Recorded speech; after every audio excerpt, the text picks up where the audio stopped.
melihat dunia dan seisinya.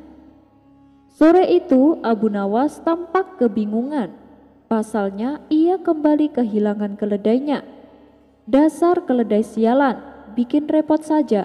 Kalau terus-terusan hilang begini, besok akan kujual, gerutu Abu Nawas.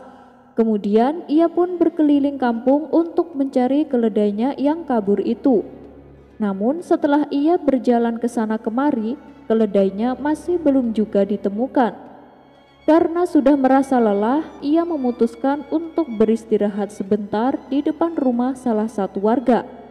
Ternyata di rumah tersebut ada sepasang kekasih yang sedang dilanda asmara. Sayup-sayup Abu Nawas mendengar rayuan si lelaki kepada kekasihnya. "Wahai pujaan hatiku, kau adalah segalanya bagiku. Selamanya aku ingin selalu bersamamu." Si wanita pun membalas, "Aku juga mencintaimu, aku tak ingin kehilangan dirimu." Si lelaki tak mau kalah. "Wahai pujaan hatiku, tidakkah engkau tahu, memandangmu itu seperti aku bisa melihat seisi dunia." Mendengar itu, Abu Nawas pun segera menghampiri mereka berdua. "Nah, kebetulan aku sangat butuh bantuanmu," kata Abu Nawas kepada si lelaki. Melihat kedatangan Abu Nawas yang tiba-tiba, tentu saja membuat si lelaki terkejut dan terganggu. "Tuan ini siapa? Dan mau apa datang kemari? Pergilah, jangan ganggu kami," balas si lelaki. "Maaf ya, bukannya aku bermaksud mengganggu kalian berdua, tapi aku sungguh membutuhkan pertolonganmu," timpal Abu Nawas. "Ya sudah, beritahu aku apa yang bisa aku bantu," tanya si lelaki. "Begini, aku telah kehilangan keledaiku. Aku sudah mencarinya kemana-mana, tapi belum juga kutemukan. Nah, sekarang aku minta tolong padamu. Beritahu aku di mana keledaiku berada," pinta Abu Nawas. "Mana aku tahu? Kenapa kau tanyakan itu padaku?" balas si lelaki.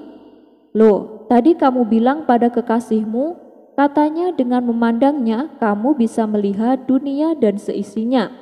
Makanya aku yakin kamu pasti tahu di mana keledaiku, karena hilangnya kan masih berada di dunia ini," timpal Abu Nawas.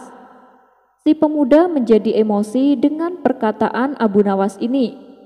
"Ngapain juga kamu mengurusi pembicaraanku? Urusi saja keledaimu yang hilang itu," bentak si lelaki. "Jadi kamu tidak tahu di mana keledaiku?" tanya Abu Nawas. "Aku tak tahu dan tidak mau tahu. Sekarang pergilah, jangan ganggu kami," jawab si pemuda. "Masih muda tapi suka berbohong. Bagaimana nanti tuanya?" balas Abu Nawas. "He Nona, jangan percaya sama ucapannya itu. Dia itu pembohong," kata Abu Nawas kepada si wanita. Spontan si lelaki bertambah emosi. "Apa maksudmu? Siapa yang berbohong?" ucap si lelaki tidak terima. "Katanya kamu bisa melihat dunia dan seisinya. Keledaiku di mana saja tidak tahu. Bohong berarti kamu," jelas Abu Nawas sambil ngelayor pergi.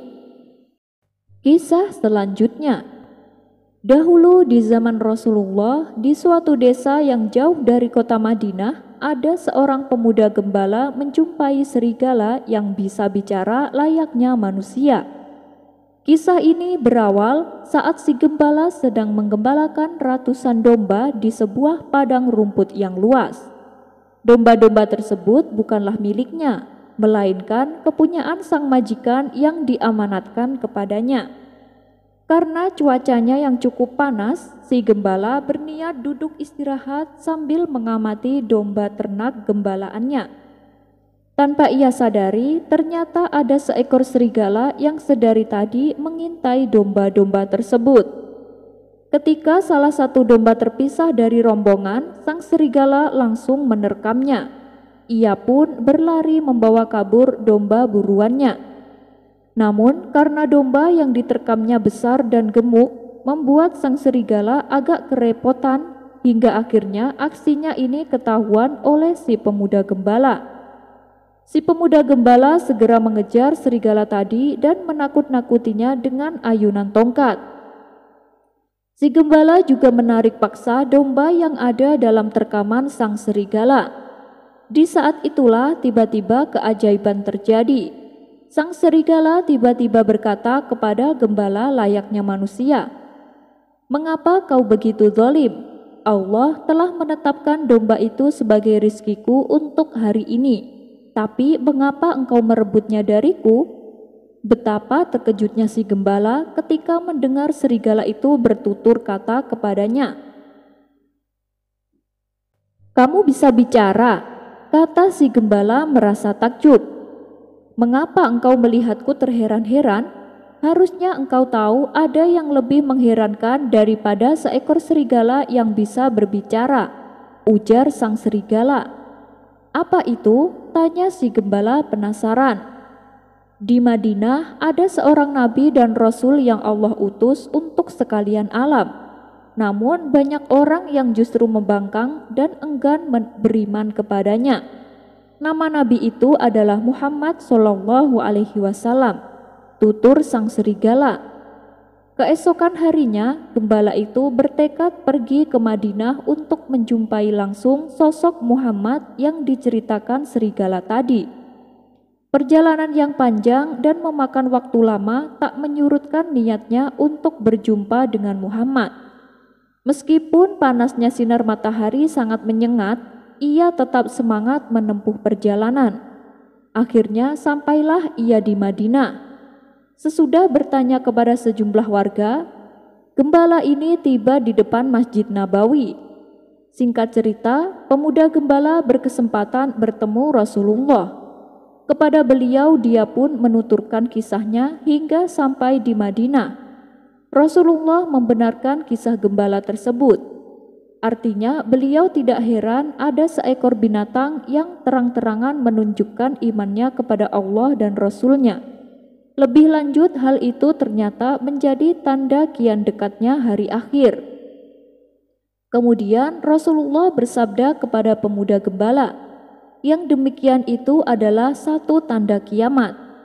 Kisah ini termaktub dalam hadis riwayat dari Abu Hurairah dan Abu Sa'id Al-Khudri serta Imam Ahmad.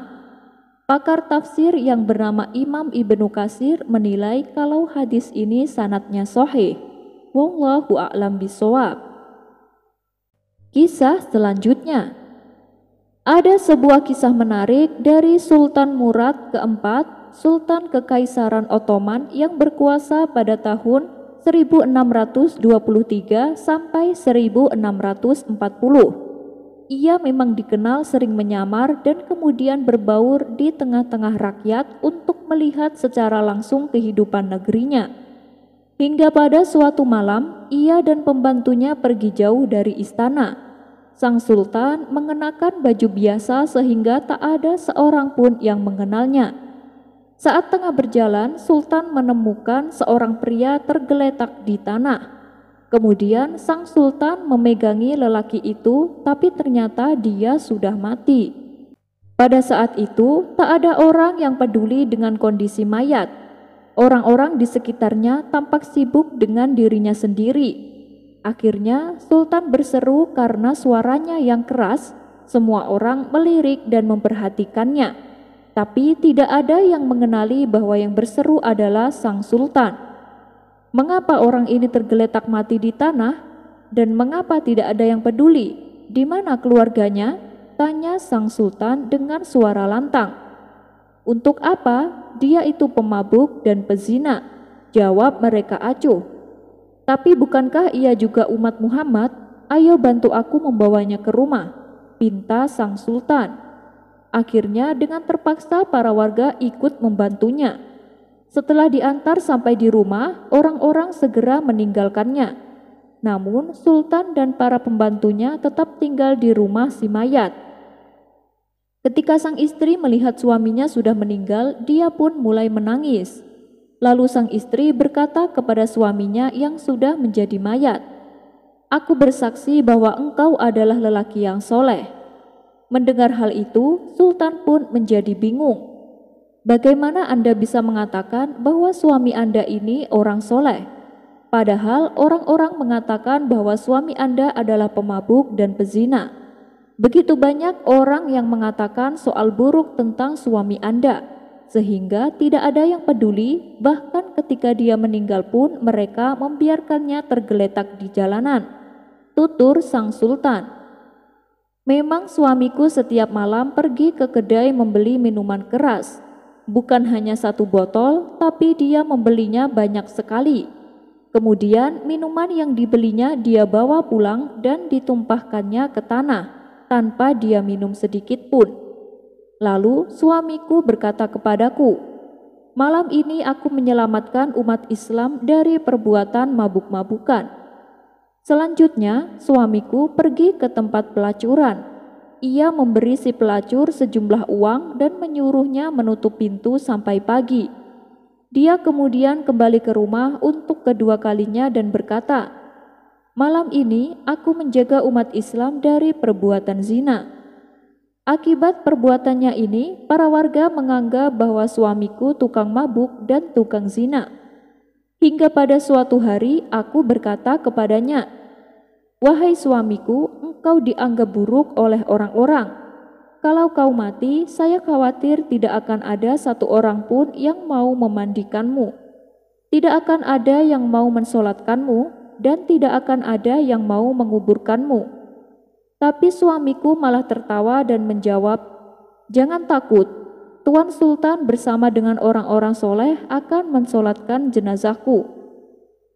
Setelah mendengar penuturan cerita istri mayat, seketika sang sultan terkejut. Ia pun berkata sambil menangis, "Demi Allah, dia mengatakan kebenaran, karena aku adalah Sultan Murad.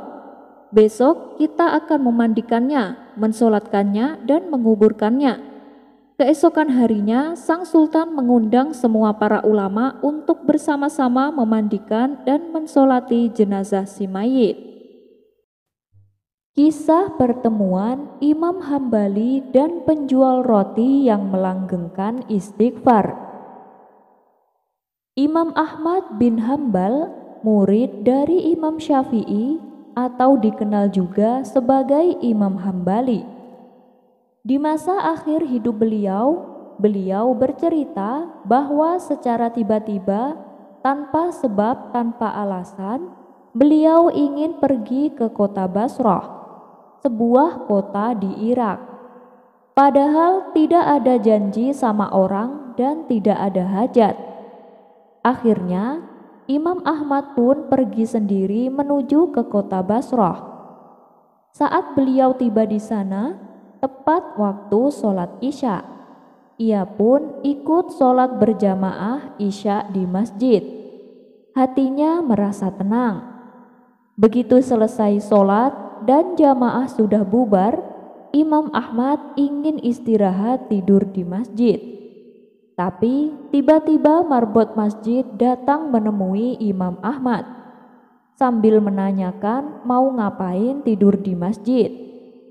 Si marbot tidak tahu kalau beliau adalah Imam Ahmad, dan Imam Ahmad pun tidak memperkenalkan siapa dirinya. Di Irak, semua orang kenal siapa Imam Ahmad, seorang ulama besar dan ahli hadis. 1.000.000 hadis dihafalnya, sangat soleh dan zuhud. Zaman itu tentu belum ada foto, sehingga orang tidak tahu wajahnya. Hanya saja namanya sudah terkenal. Imam Ahmad berkata kepada si marbot bahwa dirinya adalah seorang musafir dan ingin beristirahat. Si marbot melarangnya untuk tidur di masjid, bahkan sampai didorong-dorong disuruh keluar. Setelah keluar masjid, pintu masjid langsung dikunci oleh si marbot. Karena memang lelah, lalu Imam Ahmad ingin tidur di teras masjid. Ketika sudah berbaring di teras masjid, si marbot datang lagi dengan marah-marah, lalu didorong-dorongnya Imam Ahmad sampai ke jalanan. Di samping masjid ada sebuah rumah kecil. Rumah kecil itu milik seorang penjual roti. Sebagai rumah sekaligus untuk membuat dan menjual roti dagangannya. Penjual roti ini sedang membuat adonan sambil melihat kejadian Imam Ahmad didorong-dorong oleh marbot tadi. Saat Imam Ahmad sampai di jalanan, penjual roti itu memanggil dari jauh dan kemudian mengajak Imam Ahmad untuk menginap di rumahnya. Lalu Imam Ahmad pun masuk rumahnya dan duduk di belakang penjual roti yang sedang membuat roti. Yang sebelumnya Imam Ahmad tidak memperkenalkan siapa dirinya, hanya bilang sebagai musafir. Penjual roti ini ternyata mempunyai perilaku yang unik. Kalau Imam Ahmad mengajak ngomong, maka dijawabnya. Kalau tidak, ia terus membuat adonan roti sambil melafalkan istighfar. Saat meletakkan garam, astagfirullah, memecahkan telur, astagfirullah, mencampur gandum, astagfirullah, selalu mengucapkan istighfar. Imam Ahmad memperhatikan terus, lalu Imam Ahmad bertanya tentang sudah berapa lama si penjual roti itu mengamalkan membaca istighfar. Penjual roti itu mengatakan bahwa ia sudah rutin mengamalkan membaca istighfar selama 30 tahun. Dan ia lanjut menjelaskan karena pengamalannya itulah semua keinginannya terpenuhi, dikabulkan oleh Allah Subhanahu wa Ta'ala. Hanya satu yang belum dikabulkan Allah, yaitu keinginannya untuk dipertemukan dengan Imam Ahmad. Mendengar keinginan tukang roti yang belum dikabulkan itu, seketika itu juga Imam Ahmad bertakbir. Allahu Akbar. Allah telah mendatangkan saya jauh dari Baghdad pergi ke Basrah, bahkan sampai didorong-dorong oleh marbot masjid itu sampai ke jalanan karena istighfarmu. Penjual roti pun terperanjat memuji Allah. Ternyata yang di depannya adalah Imam Ahmad. Jangan biarkan mayat masuk ke dalam rumah. Dikisahkan ada kawan Abu Nawas yang hidup dalam kemiskinan. Rumahnya sempit dan gelap, bahkan tak ada selembar tikar pun di dalamnya. Terkadang sehari ia makan dan sehari ia puasa. Itu dikarenakan ia tidak punya makanan. Ketika musim dingin tiba, Abu Nawas main ke rumah kawannya itu. Ia membawa beberapa bekal makanan untuk dibagikan kepadanya. Melihat kedatangan Abu Nawas, kawannya itu langsung menyambutnya. "Hai Abu Nawas, apa kabar? Silakan masuk," ajak kawannya. "Apa yang kau bawa itu?" tanya kawannya melanjutkan.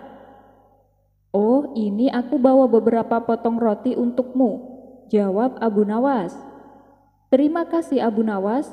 Dari kemarin aku belum makan, dan alhamdulillah kau datang membawa makanan," balas kawannya penuh bahagia. "Kita duduk di teras depan rumah saja yuk, biar ngobrolnya enak," kata Abu Nawas. Mereka berdua pun lalu ngobrol panjang lebar sambil diselingi canda tawa. "Oh iya kawan, ngomong-ngomong, kenapa kau tidak bekerja biar kamu punya penghidupan yang lebih layak? Kamu mau terus-terusan tinggal di gubuk seperti ini? Kecil, sempit dan gelap," tutur Abu Nawas. "Aku sudah berusaha ke sana kemari mencari pekerjaan, tapi masih belum juga aku dapatkan," sahut kawannya. "Kebetulan sekali ada kawanku yang membutuhkan tenaga kerja. Kalau kau mau, aku bisa mengantarkanmu kepadanya," kata Abu Nawas. "Aku mau Abu Nawas, kapan kita ke sana dan pekerjaan apa yang akan aku lakukan?" tanya kawannya. "Pekerjaannya adalah menjaga kebun kurma." Katanya sih sebentar lagi akan panen, jadi sekalian kau bantu dia menjual hasil kurmanya, jawab Abu Nawas. Mendengar kabar yang menggembirakan, kawan Abu Nawas ini tak henti-hentinya mengucapkan rasa syukur. Di tengah-tengah rasa bahagianya, tiba-tiba lewat rombongan orang yang sedang mengusung jenazah. Di antara para pelayat ada salah satu wanita yang terus menangis. Rupanya dia adalah istri dari jenazah yang akan dimakamkan. Di dalam tangisnya, ia terus-terusan menjerit, "Wahai suamiku, mengapa kau tinggalkan aku begitu cepat? Kau pergi ke tempat yang sempit dan gelap, tanpa cahaya, tanpa api dan makanan. Bahkan tak ada selembar tikar pun di dalamnya." Mendengar jeritan wanita tersebut, Abu Nawas bergegas mengajak kawannya untuk masuk ke dalam rumah.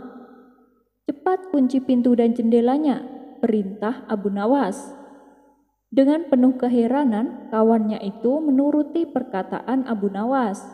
Ia mengunci pintu dan jendela rapat-rapat. "Sebenarnya ada apa, Abu Nawas?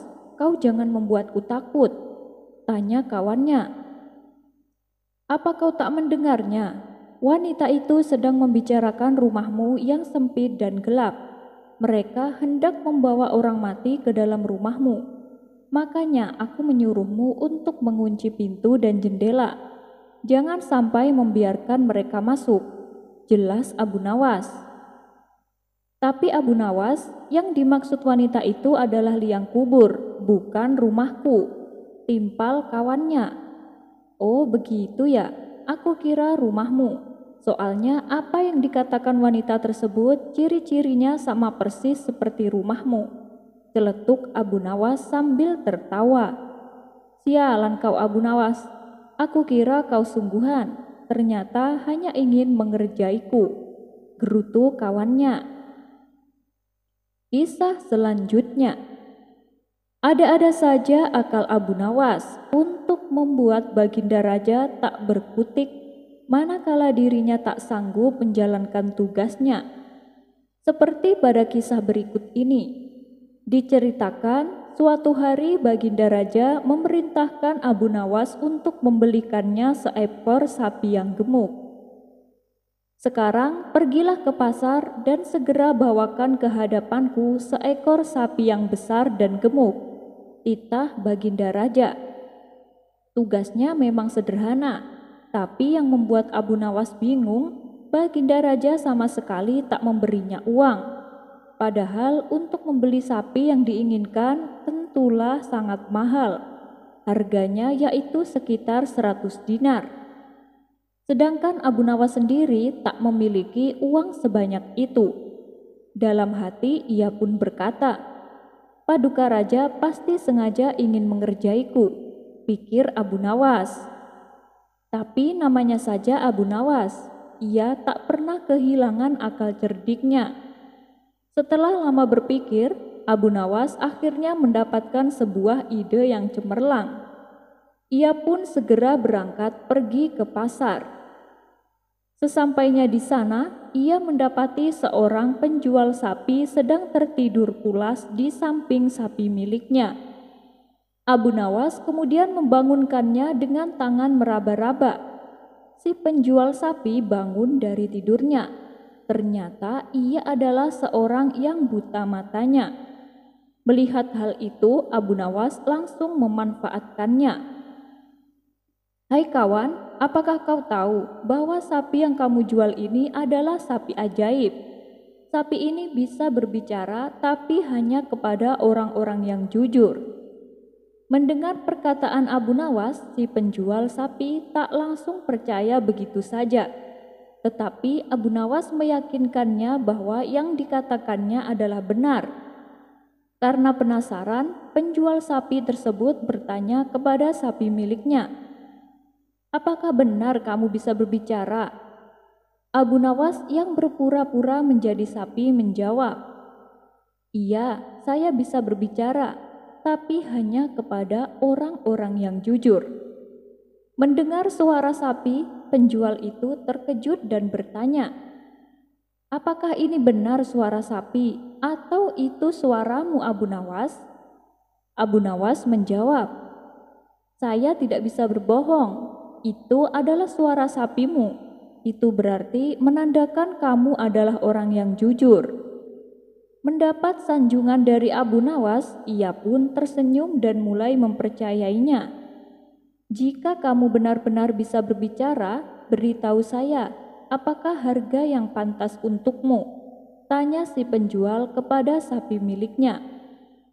Dengan bersuara layaknya suara sapi, Abu Nawas menjawab, harga yang pantas untuk saya adalah 5 dinar. Mendengar itu, penjual tersebut langsung menawarkan sapinya dengan harga 5 dinar kepada Abu Nawas. Tentu saja Abu Nawas dengan senang hati menerimanya. Setelah berhasil memperoleh sapi dengan harga murah, Abu Nawas membawa sapinya ke istana dan mempersembahkannya kepada Baginda Raja.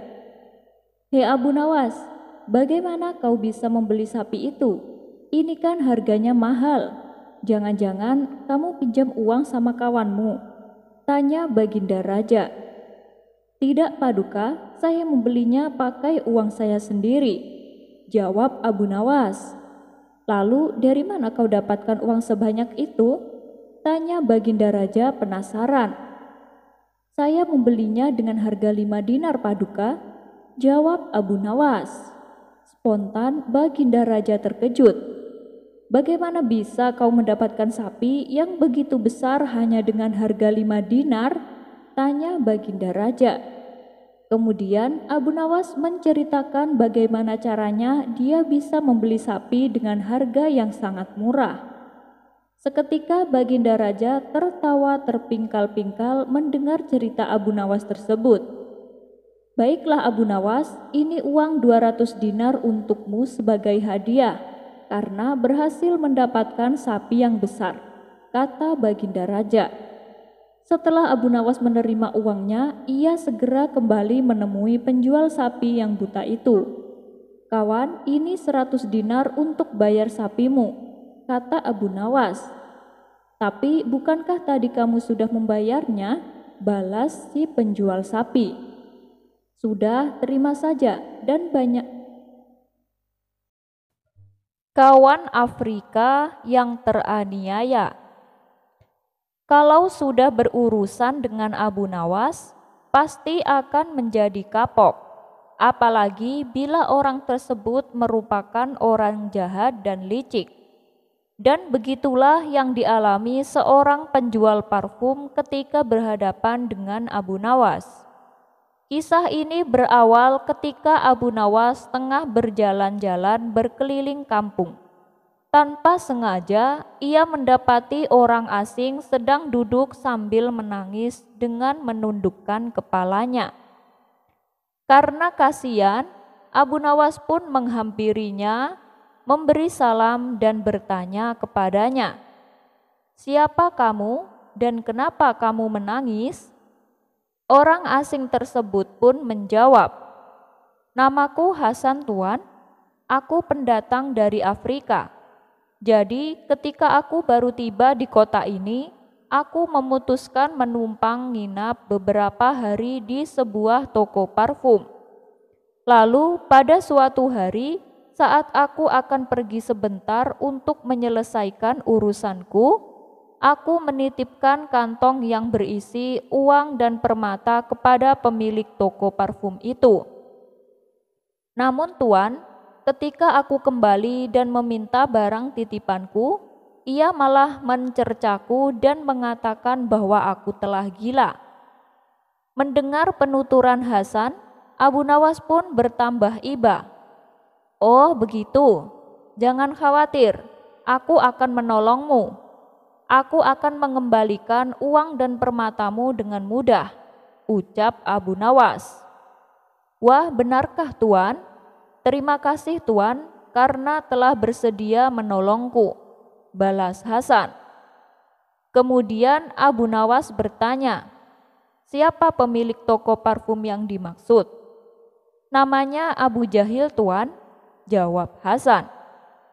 "Lagi-lagi dia. selalu saja bikin masalah, batin Abu Nawas.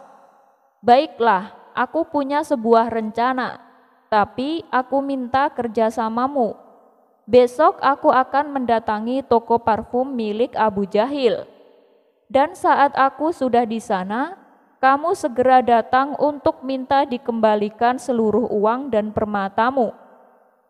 Tapi ingat, kamu harus berpura-pura tidak mengenalku, dan jangan mengajak bicara denganku. Tutur Abu Nawas. Hasan pun setuju dan siap untuk melaksanakan perintahnya. Maka Abu Nawas pun segera menyusun siasat. Ia memecahkan kaca menjadi kecil-kecil dan memasukkannya ke dalam tas yang terbuat dari kulit. Tas tersebut lalu dijahit dengan rapat-rapat supaya tidak mudah dibuka. Esok harinya, sesuai rencana, Abu Nawas mendatangi toko parfum milik Abu Jahil dengan membawa tas kulitnya. "Wahai Abu Jahil, aku mau minta tolong sama kamu," pinta Abu Nawas. "Boleh, tapi mau minta tolong apa?" tanya Abu Jahil. "Begini Abu Jahil, besok kan saya berencana pergi ke negeri seberang. Aku mau menitipkan tas yang berisi permata kepadamu. Sebab kalau aku simpan di rumah, takutnya ada pencuri masuk. Sedangkan rumahku sedang tidak ada orang. Apakah kau bersedia Abu Jahil? Nanti kalau aku pulang dengan selamat, aku akan mengambilnya kembali.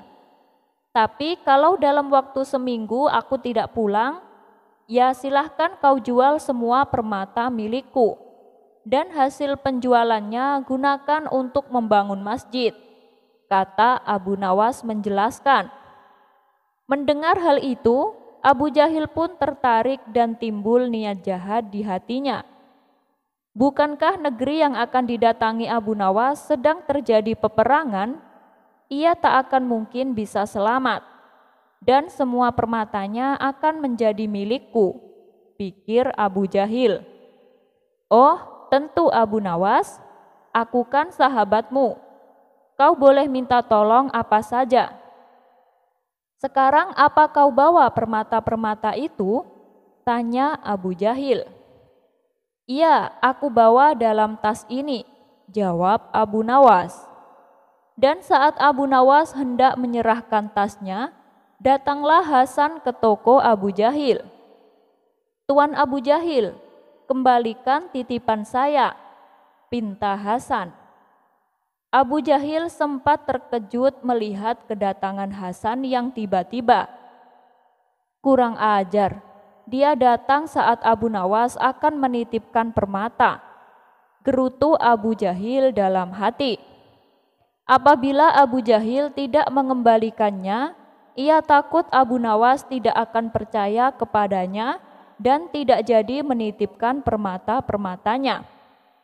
"Lebih baik aku kembalikan uang dan permata milik Hasan, supaya Abu Nawas percaya padaku. Lagian permata milik Hasan tidak sebanyak milik Abu Nawas." Abu Jahil pun mengambil titipan milik Hasan dan mengembalikannya. Setelah mendapatkan kantongnya kembali, Hasan segera berlalu meninggalkan toko Abu Jahil. "Siapa dia Abu Jahil? Sepertinya aku baru melihatnya," tanya Abu Nawas berpura-pura. "Oh, dia itu Hasan, orang asing dari Afrika. Dia baru beberapa hari menginap di rumahku. Ia juga menitipkan uang dan permatanya kepadaku," jawab Abu Jahil. "Wah, ternyata kamu amanah ya Abu Jahil. Aku jadi tambah percaya padamu untuk menitipkan semua permataku," puji Abu Nawas. "Ya, aku ini kan suka menolong Abu Nawas. Meskipun orang yang aku tolong baru aku kenal beberapa hari.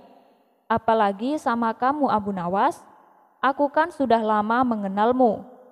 Tentu saja aku dengan senang hati menolongmu," tutur Abu Jahil. "Baiklah Abu Jahil, aku mau pergi dulu. Ini aku serahkan tasnya," kata Abu Nawas berpamitan. Abu Jahil pun menerimanya. "Hati-hati di sana ya Abu Nawas, doaku selalu menyertaimu," balas Abu Jahil. Selepas kepergian Abu Nawas, Abu Jahil langsung membuka tasnya dengan merobek bagian atasnya. Betapa kecewanya Abu Jahil setelah mendapati isi tasnya hanya berupa serpihan kaca. "Sialan, Abu Nawas telah menipuku," gerutu Abu Jahil. Sementara Hasan yang sudah mendapatkan barangnya kembali, menemui Abu Nawas untuk mengucapkan terima kasih sekalian berpamitan pulang ke negerinya. Tak lupa Hasan juga memberikan hadiah sebagai tanda rasa terima kasihnya kepada Abu Nawas.